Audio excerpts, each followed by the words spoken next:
अऊज़ु बिल्लाहि मिनश्शैतानिर्रजीम बिस्मिल्लाहिर्रहमानिर्रहीम। ख़वातीन हज़रात, अस्सलामु अलैकुम वरहमतुल्लाहि वबरकातुहू। दुआ करता हूँ मेरे मुसलमान बहन भाई दुनिया के किसी भी कोने में हो, खैर व अफ़ियत से हों। जब भी दुआ के लिए हाथ उठाएं मुझे अपनी दुआओं में ज़रूर याद रखा करें और अपने मुसलमान बहन भाइयों के लिए ज़रूर दुआ किया करें जो दुनिया के किसी भी कोने में रहते हों लेकिन किसी मुश्किल में हों, किसी परेशानी में हों।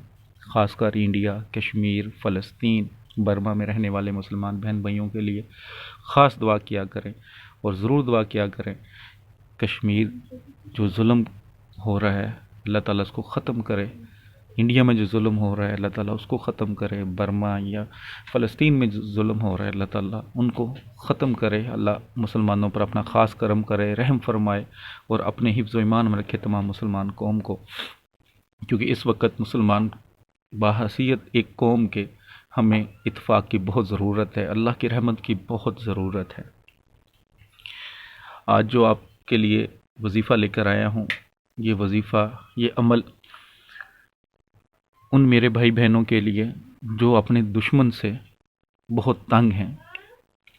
इस तरह के कि ज़िंदगी के मुख्तलिफ़ मामलात में, ख़ानदान में, रिश्तेदारों में, अपने घर में ऐसे लोग, ऐसी औरतें होती हैं जो आपके ख़िलाफ़ चुगलखोरी करती रहती हैं। चाहे वो बात सच हो, चाहे वो झूठ हो, लेकिन कोई बात जिससे आपकी इज़्ज़त में फ़र्क पड़ता हो, आपके रिश्तों में फ़र्क पड़ता हो, वो करने से बाज नहीं आती या बाज नहीं आते। इसी तरह आप ऑफ़िस में जॉब करते हैं तो वहाँ पे भी लेग पुलिंग का अमल होता है। कुछ हासद आपके ख़िलाफ़ झूठी बातें करते हैं, कोशिश करते हैं कि तरक्की ना हो, कोशिश करते हैं कि जॉब से निकाल दिया जाए। ऐसे लोगों के लिए यहाँ मोहल्ले में रहने वाले भी काफ़ी जगह पे लोग ऐसे होते हैं, ख़ास तौर पे औरतें जिनके ज़ुबान बदज़ुबानी होती है, बेसिकली जिनकी आदत बन चुकी होती है चुगलखोरी की, जिनकी आदत बन चुकी होती है दूसरों को नीचा दिखाने के लिए। तो ऐसे लोगों के लिए एक बहुत ही मुजरब अमल है, बहुत ही मुजरब वजीफ़ा है और बहुत ही आसान है। इंशाअल्लाह ताला ये अमल कीजिएगा, ये वजीफ़ा कीजिएगा। जो आपके दुश्मन हैं इंशाअल्लाह ताला, चाहे वो ऑफ़िस में हैं, नौकरी में, मोहल्ले में, रिश्तेदारों में, घर में, अल्लाह मेरे ने चाहा तो इंशाअल्लाह ताला ज़ुबान ऐसे बंद हो जाएगी जैसे वो थे ही नहीं। जो इस अमल की रूहानी इजाज़त चाहते हैं, चैनल पर नए हैं, चैनल को सब्सक्राइब करें, साथ घंटी वाले आइकॉन को प्रेस कर लें और कमेंट्स बॉक्स में इंशाअल्लाह लिख दें। जो सब्सक्राइबर हैं, अमल की इजाज़त चाहते हैं रूहानी, कमेंट्स बॉक्स में इंशाअल्लाह लिख लें। जब 40 मुसलमान किसी काम के लिए इंशाअल्लाह बोल देते हैं तो उस काम में अल्लाह की बरकत शामिल हो जाती है, और जिस काम में अल्लाह की बरकत शामिल हो जाए वो काम अच्छे तरीके से, एहसन तरीके से और अल्लाह के करम फजल से ज़रूर हो जाता है। अमल बताने से पहले दो बातें। जो लोग व्हाट्सएप पर रब्ता करके अपने काम के सिलसिले में कोई नक्श बनवाते हैं, कोई अमल चाहिए होता है, वो रब्ता करते हैं, एक तो उनसे बहुत बार गुजारिश की है कि कॉल बिल्कुल ना किया करें, चाहे ऑनलाइन हूँ मैं या नहीं हूँ। जो भी काम है सिर्फ वॉइस मैसेज किया करें या लिख दिया करें, कॉल नहीं। और दूसरी बात, जो मुझसे बार बार गारंटियाँ मांग रहे होते हैं, कोई काम का बोलते हैं तो मैंने बताता हूँ कि ये नक्श है या ये अमल है या ये वजीफ़ा है। अगर उसका कोई हदिया होता तो वो भी बता देता हूँ। तो जो कहते हैं जी गारंटी, जिस कलाम की गारंटी मेरे अल्लाह ने दी है उस कलाम की गारंटी मेरे जैसा एक बेज़रर इंसान क्या देगा। अगर फिर भी गारंटी चाहिए हो तो अपनी ज़िंदगी की गारंटी, सांसों की गारंटी दिया करें पहले। जितनी गारंटी पक्की वो होगी उतनी ही अमल की गारंटी मैं दे दूंगा। लेकिन हकीकत ये है कि हमारा ईमान कमज़ोर हो जाता है, हमारा ईमान कमज़ोर है। अल्लाह की रहमत पर, अल्लाह के कलाम पर यकीन रखें। अगर आप यकीन के साथ कोई काम करते हैं तो 75% आपको कामयाबी मिल चुकी होती है आपकी यकीन पर। बाकी आपकी मेहनत 25% और बाकी अल्लाह का कुन फरमाना होता है बस। लेकिन अगर आपका यकीन ही कमज़ोर होगा, आप गारंटियाँ मांगेंगे, तो फिर आपका काम कमज़ोर ही रह जाएगा। مجھے یہ بتا دیں کہ آج تک جو لوگ یوٹیوب پر، فیس بک پر یا وہ ایڈ وغیرہ ڈال دیتے ہیں جی 100% کام گارنٹی میں، 24 گھنٹے میں، 36 گھنٹے، 48 گھنٹے میں، کتنے کے کام انہوں نے آپ کے کر دیے؟ ایک بات یاد رکھیے گا، چاہے وہ جادو ہو، اچھا ہو، برا ہو، کوئی بھی کام ہو، جب اللہ کن فرماتا ہے تبھی ہوتا ہے، اور اللہ کوئی بھی کام خود نہیں کرتا، کن فرماتا ہے، آگے وسیلے بناتا ہے، حکم دیتا ہے۔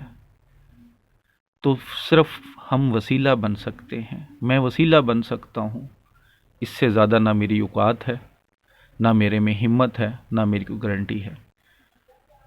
تو دل مانتا تو رابطہ کیا کریں، نہیں دل مانتا تو نہ اپنا ٹائم ویسٹ کیا کریں، نہ میرا کیا کریں۔ میں گارنٹیاں نہیں دیتا، میں قسمیں نہیں کھاتا، یہ یاد رکھیے گا۔ کام اللہ نے کن فرمانا تو ہونا ہے، میں صرف ایمانداری سے آپ کے لیے نقش بنانا ہو، عمل دینا ہو، میں بنا دوں گا، دے دوں گا، باقی میرا اللہ بہتر جانتا ہے۔ اللہ کی رحمت پہ یقین رکھیں، بہت سارے لوگوں کو فائدہ ہوتا ہے، الحمدللہ، یہ میں جانتا ہوں۔ عمل یہ ہے کہ روزانہ کرنا آپ نے روزانہ ہے، لیکن دن میں کسی بھی وقت کر سکتے ہیں، باوضو حالت میں، کسی بھی نماز کے بعد کر لیں، یا اگر کسی نماز کے بعد ٹائم نہیں ملا، چھوٹا سا کام ہے، تو کسی بھی وقت باوضو حالت میں سورہ یاسین کھولیں، جیسے یہ سورہ یاسین ہے، 22 نمبر سپارہ میں شروع ہوتی ہے، 23 نمبر سپارہ تک چلی جاتی ہے، تو 22 نمبر سپارہ میں آیت نمبر 9، یعنی کہ یہ 8 مکمل ہو چکی ہے، یہاں سے 9 شروع ہوتی ہے۔ وَجَعَلْنَا مِن بَيْنِ ایدیہم صدًّا وَمِن خلفہم صدًّا فَاغْشَيْنَاہُمْ فَهُمْ لَا يُبْصِرُونَ، یہاں تک، یہاں سے شروع ہوتی ہے، بمشکل 1.5 لائن کی آیت ہے یہ، آیت نمبر 9۔ اس آیت کو 11 مرتبہ صرف پڑھنا ہے، اول آخر 11 بار درود شریف پڑھ لیں، سب سے افضل درود شریف نماز والا، لیکن اگر ٹائم کم ہو تو کوئی بھی درود شریف پڑھ سکتے ہیں۔ پڑھنے سے پہلے نیت کر لیں، چاہے آپ کے دشمن 1 ہیں، چاہے 10 ہیں، چاہے 50 ہیں، چاہے 100 ہیں، سبھی کا ذہن میں رکھیں۔ اول آخر 11 بار درود شریف، اور درمیان میں سورہ یاسین کی آیت نمبر 9، اس کو پڑھیں۔ انشاءاللہ تعالی چند دنوں کے اس ورد سے، چند دنوں کے اس عمل سے، جن دشمنوں کی زبان بندی کے لیے آپ عمل کر رہے ہیں، انشاءاللہ اس کی زبان میں ایسا ہو جائے گا کہ جیسے ان کے منہ میں زبان تھی ہی نہیں، انشاءاللہ۔ غلط مقصد کے لیے بالکل نہ کیجیے گا، جائز مقصد کے لیے کریں، جائز مقصد آپ کو پتہ ہوگا کہ آپ حق پر ہیں، انشاءاللہ تعالی ضرور فائدہ ہوگا۔ کسی کا برا نہیں چاہنا چاہیے، ہمیشہ کسی کا اچھا چاہے تو اللہ بھی اچھا کرے گا آپ کا، کسی کا برا مت چاہیں۔ تو سب سے بہترین یہ ہے کہ وہ آپ کے خلاف بولے ہی نہ، آپ کے خلاف غلط بات کرے ہی نہ، اور ویسے بھی منع کیا گیا ہے، اسلام میں سختی سے منع ہے کسی کی چغلی کھانا، کسی کی بدخوئی کرنا، چاہے اس میں وہ عیب ہو کیوں نہ، لیکن آپ کو پردہ ڈالنے کا کہا گیا ہے۔ اللہ تعالیٰ فرماتے ہیں جو دوسروں کے عیب پر پردہ ڈالتا ہے، میں اس کے عیبوں پر پردہ ڈال دیتا ہوں۔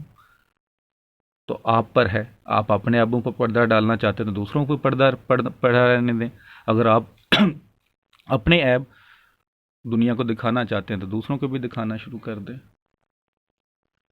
ویڈیو اچھی لگی ہو تو لائک کر کے شیئر کیجیے گا، اور دعاؤں میں ہمیشہ یاد رکھیے گا۔ السلام علیکم ورحمۃ اللہ وبرکاتہ۔